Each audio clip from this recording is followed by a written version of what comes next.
This video is going to require a little bit of backstory. I've been told, though, by numerous people now that I wait too long to do the reveal of the pen, so here it is, me using it. Almost a year ago, the day after the Author's Reserve was monetized, the pen company Bennu reached out to say that they liked my content and they offered me a pen with no strings attached. And I thought that was really special because that was the first time any pen maker had done that. I knew how devoted Bennu fans are and that it's its own subculture in the pen world, but despite that, I declined. I had two reasons. First, the channel was new and I didn't know what direction I was going to take it. And for the time being, I only reviewed pens for my collection that I already purchased with my own money at full price, without either the pen maker or the retailer knowing anything about me. And I still try to do this today. I didn't want to accept gifts in exchange for promotional consideration, as they say. Even though that was never Bennu's intent, I wanted to avoid breaching trust with the 400 or so subscribers I'd built up at that point. And I wasn't going to jeopardize that for a single free pen. Besides, I had just purchased a Bennu Pixie for review and as a giveaway. It just hadn't arrived yet.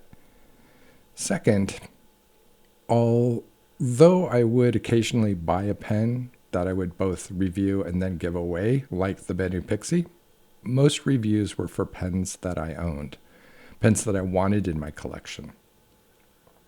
And Bennu pens just weren't that. No shade, they just weren't for me. Just like an Aston Martin Vantage is probably very exciting to drive, I have a golden retriever that I like to go places with, and he sheds. So my beat-up 10-year-old pickup with 120,000 miles on it suits me just fine. So I politely declined, but last month, a new pen from Bennu started showing up online and I was curious about it.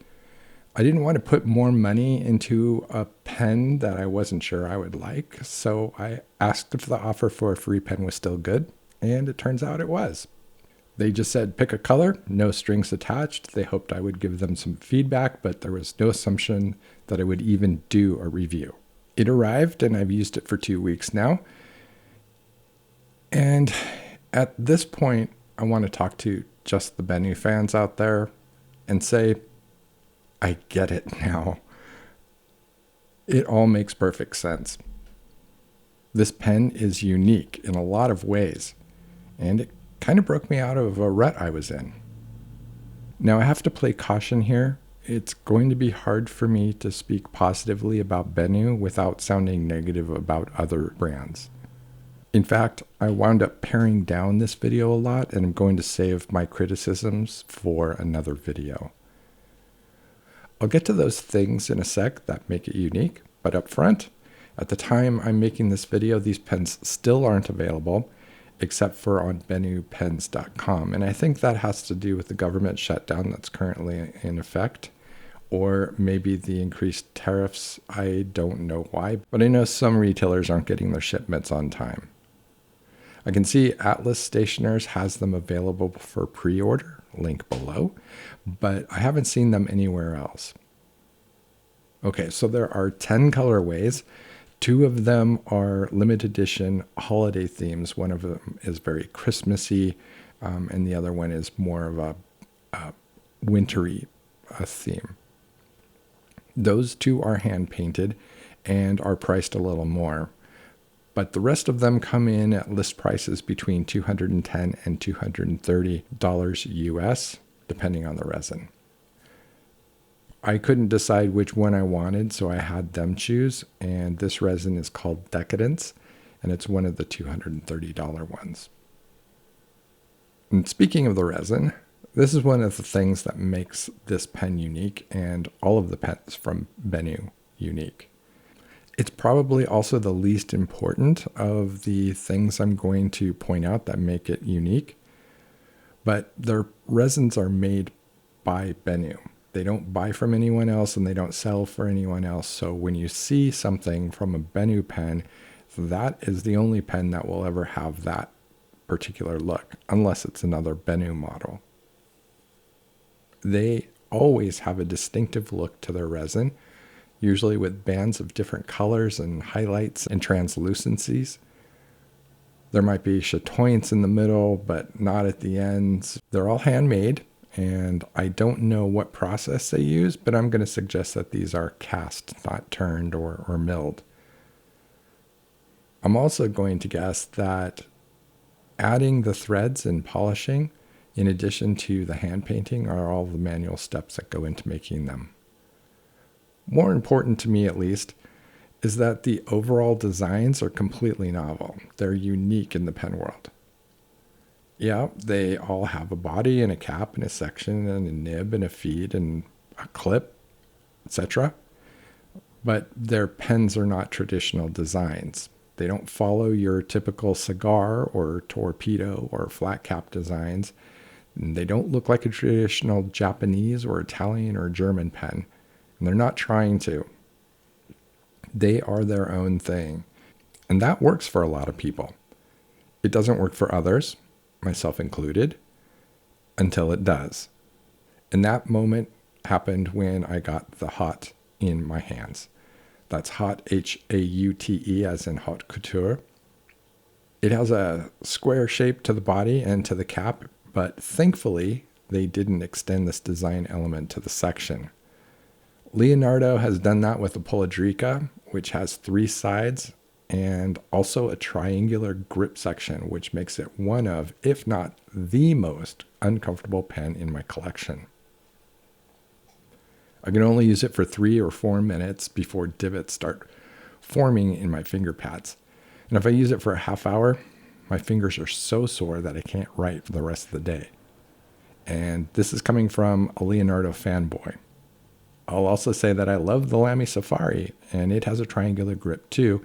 It's just there's something about the Poliedrica's triangular grip that doesn't fit my hand. Your mileage may vary, and also I'll point out that not all Poliedricas have the triangular grip. Some are designed with a round grip, so check your model before you make a purchase.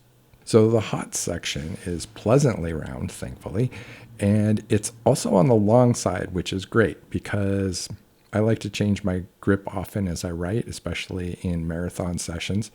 It's one of the things I do to avoid stiffness that comes with long writing sessions. But the squared body and cap, it sets it apart from other pens I own. Put it all together, and this pen looks like something straight out of the late 60s or early 70s. It reminds me of something that my grandmother from the Greatest Generation would have enjoyed.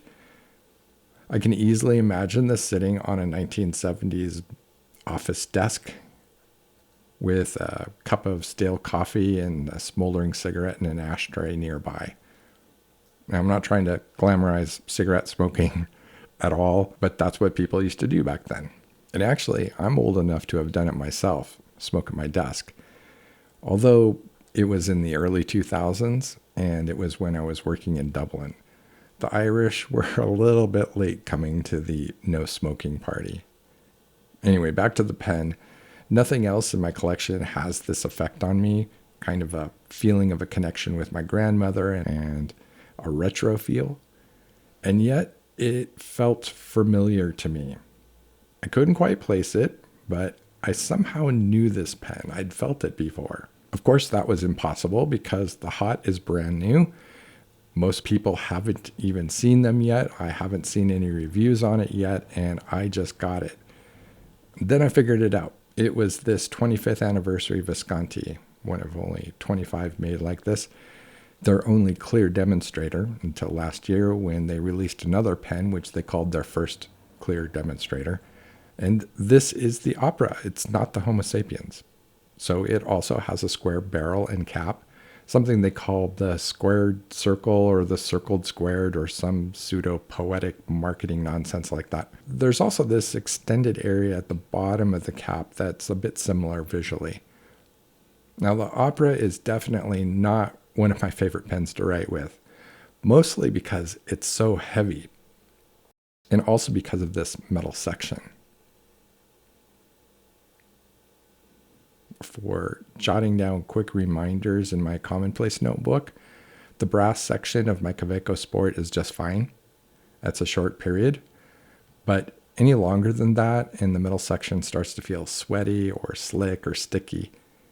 I especially don't like it when manufacturers cut micro grooves into the section to abate these issues, because that just makes it worse in my opinion.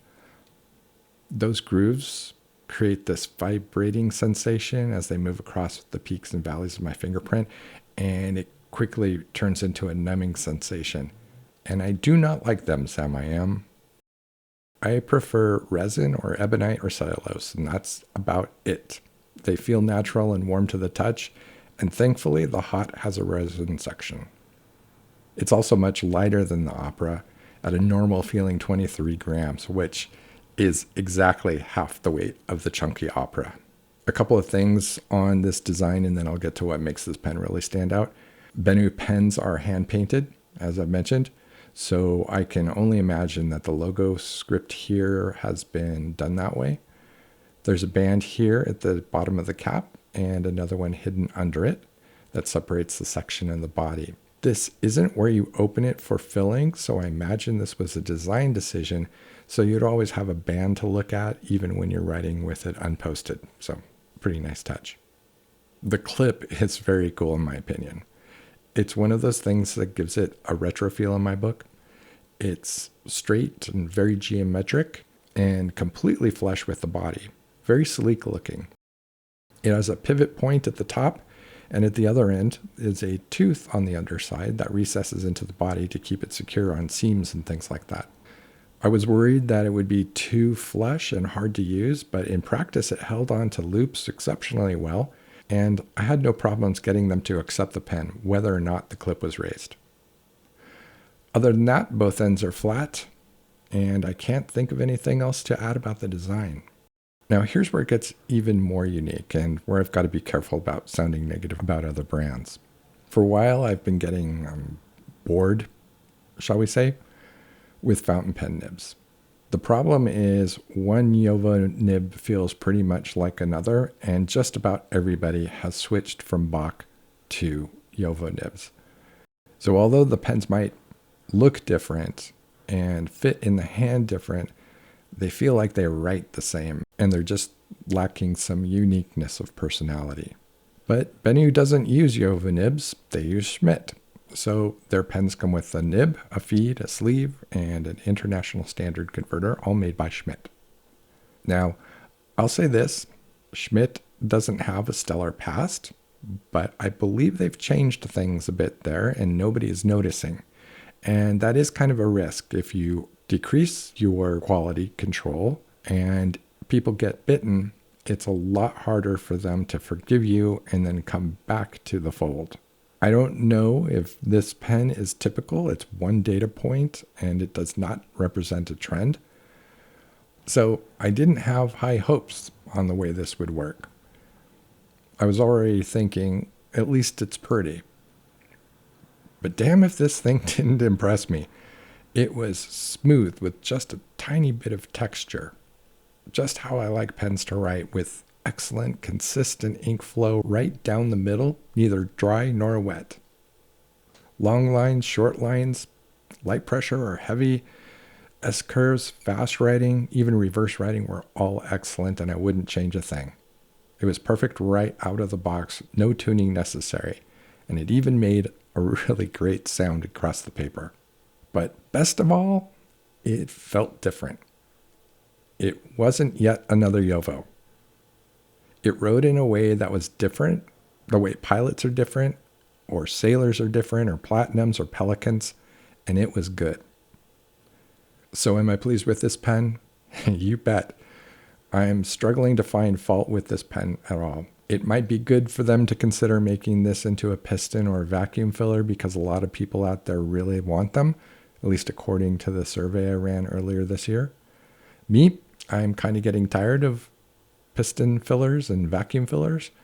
They are harder to clean than cartridges and converters and have less volume than comparable sized eyedroppers, both of which I've been using exclusively for the last 4 months.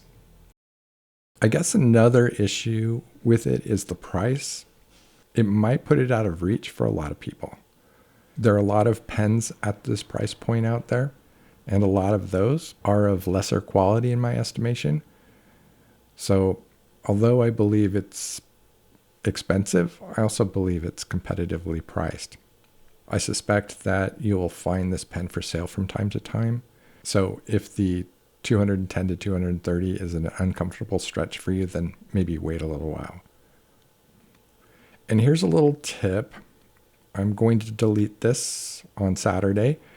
Check back here the day before International Fountain Pen Day, which is tomorrow, Thursday. International Fountain Pen Day is Friday the 7th. I can't say any more than that right now, but I believe I'll be able to help you if you come back here. I'll be posting information about that. If you're curious about that video I did on the Bennu Pixie, I'll put it right here. Thanks for watching and be well.